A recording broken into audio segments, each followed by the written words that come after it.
रामो विरामो विरतो रामो विरामो विरतो मार्गो नेयो नयो नयः मार्गो नेयो नयो नयः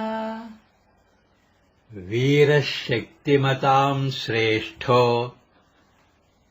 वीरः शक्तिमतां श्रेष्ठो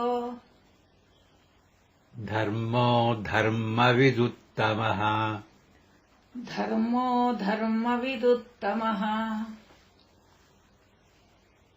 रामः रामः विरामः विरामः विरतः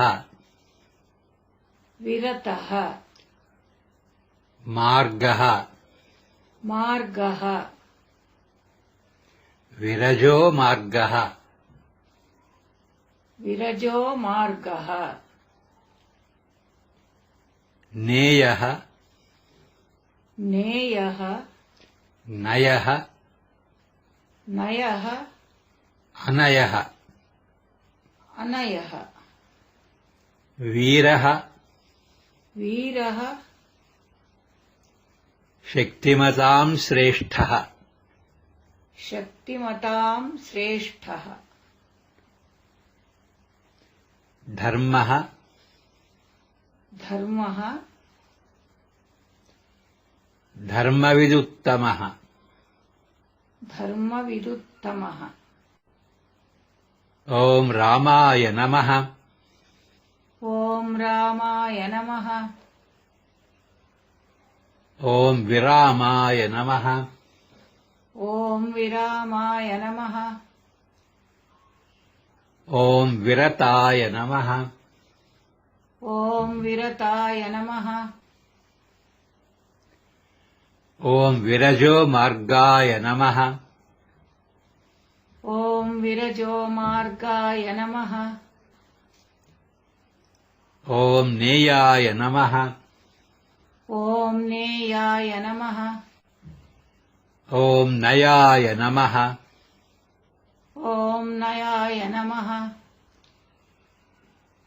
ॐ अनयाय नमः ॐ अनयाय नमः ॐ वीराय नमः ॐ वीराय नमः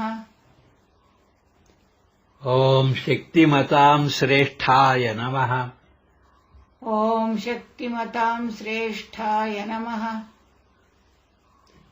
ॐ धर्माय नमः ॐ धर्माय नमः ॐ धर्मविदुत्तमाय नमः ॐ धर्मविदुत्तमाय नमः His form and character leave everyone spellbound.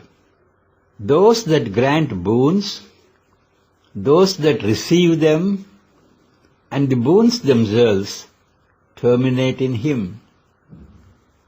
Disinterested by nature, he is indifferent to the power of kingship in the Ramavatara. He shows the way to the yogis and munis to reach him. He is the ultimate recourse to everyone. He is outstanding among all the gods. He is Dharma, the very embodiment of Dharma. And he is preeminent among the knowers of Dharma.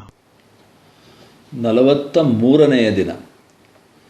ಈತನ ರೂಪ ಮತ್ತು ಗುಣಲಕ್ಷಣಗಳು ಎಲ್ಲರನ್ನೂ ಮಂತ್ರಮುಗ್ಧರನ್ನಾಗಿಸುತ್ತದೆ. ವರಗಳನ್ನು ನೀಡುವವರು, ವರಗಳನ್ನು ಪಡೆಯುವವರು ಮತ್ತು ಸ್ವಯಂ ವರಗಳು ಎಲ್ಲವೂ ಈತನಲ್ಲಿಯೇ ಕೊನೆಗಾಣುತ್ತವೆ. ಪ್ರಕೃತಿಯಲ್ಲಿ ಆಸಕ್ತಿ ಇಲ್ಲದಿರುವನಾದುದರಿಂದ ರಾಮಾವತಾರದಲ್ಲಿ ಈತನು ರಾಜಭೋಗ ಹಾಗೂ ರಾಜ್ಯದ ಅಧಿಪತ್ಯದೆಡೆಗೆ ತಟಸ್ಥ ಭಾವವನ್ನು ಹೊಂದಿದ್ದನು.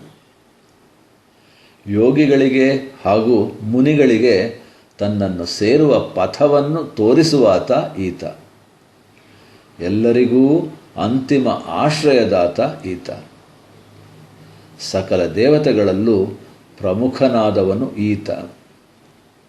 ಈತನೇ ಧರ್ಮ ಹಾಗೂ ಧರ್ಮದ ಪ್ರತಿರೂಪ ಹಾಗೂ ಧರ್ಮಜ್ಞಾನಿಗಳಲ್ಲಿ ಸರ್ವೋತ್ಕೃಷ್ಟನು ಈತ.